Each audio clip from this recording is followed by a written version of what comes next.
تین ہم نام بھائی۔ ہماری اس کہانی کو آخر تک ضرور سنیے گا۔ کہتے ہیں کسی جگہ ایک شخص رہتا تھا جس کے 3 بیٹے تھے۔ اس شخص نے اپنے ان 3 بیٹوں کے نام عبداللہ رکھے ہوئے تھے۔ دن گزرتے رہے حتیٰ کہ اسے مرض الموت نے آن لیا۔ اس نے اپنے تینوں بیٹوں کو بلا کر وصیت کی کہ عبداللہ کو وراثت ملے گی، عبداللہ کو وراثت نہیں ملے گی اور عبداللہ کو وراثت ملے گی۔ یہ خود تو فوت ہو گیا مگر اپنے بیٹوں کو حیرت میں ڈال گیا کہ کیسے فیصلہ کرے کن 2 عبداللہ کو وراثت ملے اور کس ایک کو نہیں ملے گی۔ تینوں نے فیصلہ کیا کہ شہر جا کر قاضی سے اپنا مسئلہ بیان کریں اور اس سے کوئی حل مانگے۔ تینوں شہر کے لیے سفر پر روانہ ہوئے۔ راستے میں انہوں نے ایک ایسے شخص کو دیکھا جو اپنی کسی گمشدہ چیز کو تلاش کرتا پھرتا تھا۔ ان بھائیوں کے پوچھنے پر اس نے بتایا کہ اس کی اونٹنی گم ہو گئی ہے جسے وہ تلاش کرتا پھر رہا ہے۔ ایک عبداللہ نے پوچھا، کیا تیری اونٹنی ایک آنکھ سے کانی تھی؟ اس آدمی نے کہا، ہاں ایسا ہی تھا۔ دوسرے عبداللہ نے پوچھا، کیا تیری اونٹنی ایک ٹانگ سے لنگڑی تھی؟ تو اس آدمی نے جلدی سے کہا، بالکل صحیح، میری اونٹنی واقعی ایک ٹانگ سے لنگڑی تھی۔ تیسرے عبداللہ نے اونٹنی کے مالک سے پوچھا، کیا تیری اونٹنی کی دم کٹی ہوئی تھی؟ تو اس نے خوشی سے کہا، بالکل ٹھیک، میری اونٹنی کی دم بھی کٹی ہوئی تھی، بس اب جلدی سے بتا دو میری اونٹنی کہاں ہے؟ تینوں عبداللہ نے مل کر جواب دیا، باخدا ہمیں آپ کی اونٹنی کے بارے میں کوئی علم نہیں، ہم نے اسے ہرگز نہیں دیکھا۔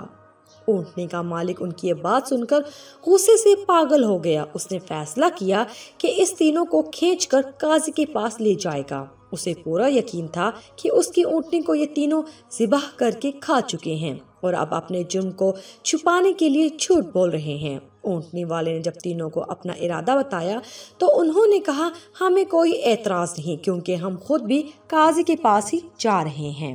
جب یہ چاروں قاضی کے پاس پہنچے تو اونٹنی والے نے قاضی سے اپنا قصہ بیان کیا۔ قاضی نے ان تینوں سے کہا، جس طرح تم تینوں نے اونٹنی کی نشانیاں بتائی ہیں اس کا ایک ہی نتیجہ نکلتا ہے کہ اونٹنی تم تینوں کے پاس ہے۔ بہتر ہے کہ تم اپنے جرم کا اعتراف کر لو۔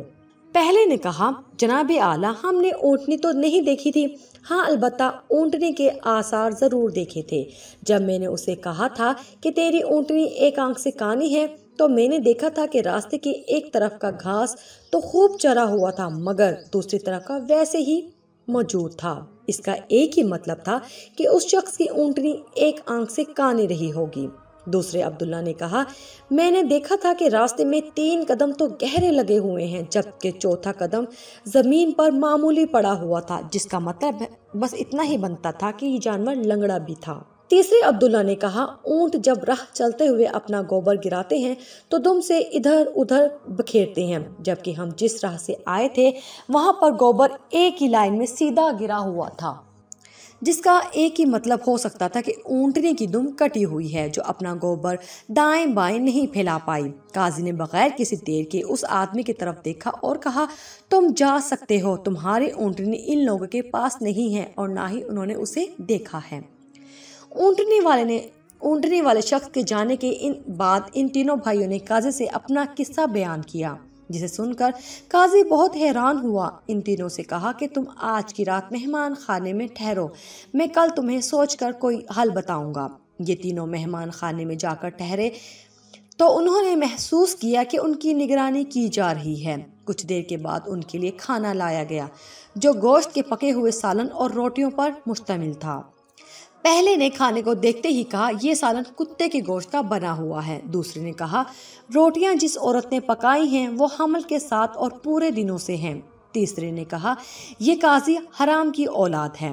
بات قاضی تک پہنچ گئی۔ اس نے تینوں کو دوسرے دن اپنی عدالت میں طلب کر لیا اور تینوں سے مخاطب ہو کر کہا، تم میں سے کس نے کہا تھا یہ کتے کا گوشت پکا ہوا ہے؟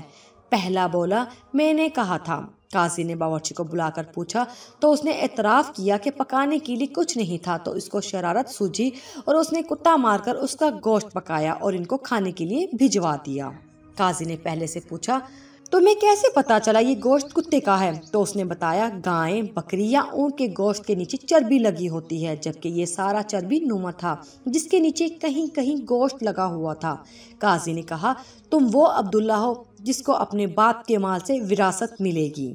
قاضی نے دوبارہ ان سے مخاطب ہو کر پوچھا، کس نے کہا یہ روٹیاں ایسی عورت نے بنائی ہیں جو 9 ماہ کے حمل کے ساتھ اور اپنے پورے دنوں سے ہیں؟ جواب میں دوسرے نے کہا میں ہوں جس نے یہ کہا تھا۔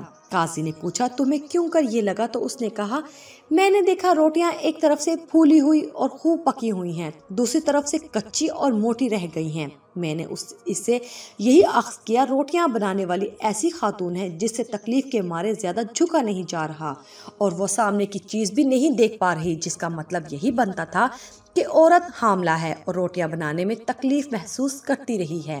قاضی نے اس دوسرے سے بھی کہا کہ تم وہ عبداللہ ہو جسے اس کے باپ کے وراثت میں حصہ ملے گا۔ پھر قاضی نے تینوں سے مخاطب ہو کر پوچھا یہ کس نے کہا تھا میں حرام ہوں، حرام کی اولاد ہوں؟ تیسرے نے جواب دیا کہ یہ میں نے کہا تھا۔ قاضی اٹھ کر اندر گیا اور اپنی ماں سے پوچھا کیا یہ سچ ہے کہ وہ حرامی ہے؟ تو اس کی ماں نے کہا یہ سچ ہے کہ تم حرام کے ہو۔ قاضی نے واپس آ کر اس تیسرے عبداللہ سے پوچھا تمہیں کیسے معلوم ہوا میں حرامی ہوں؟ تو اس نے جواب دیا اگر تم حلالی ہوتے تو مہمان خانے میں ہم پر نگران نہ مقرر کرتے، نہ ہی کتے کا گوشت پکوا کر ہمیں کھانے کے لیے بھجواتے اور نہ ہی کچی روٹیاں کسی مظلوم عورت سے بنوا کر ہمیں کھلواتے۔ قاضی نے اسے مخاطب کرتے ہوئے کہا کہ تم وہ عبداللہ ہو جسے اس کے باپ کے مال سے ورثہ نہیں ملے گا۔ تیسرے نے حیرت کے ساتھ قاضی کو دیکھا اور پوچھا مگر ایسا کیوں ہے؟ قاضی نے کہا کیونکہ ایک حرامی ہی دوسرے کی حرام اولاد کو ٹھیک ٹھیک پہچان سکتا ہے اور تم بھی میری طرح حرام کی اولاد ہو۔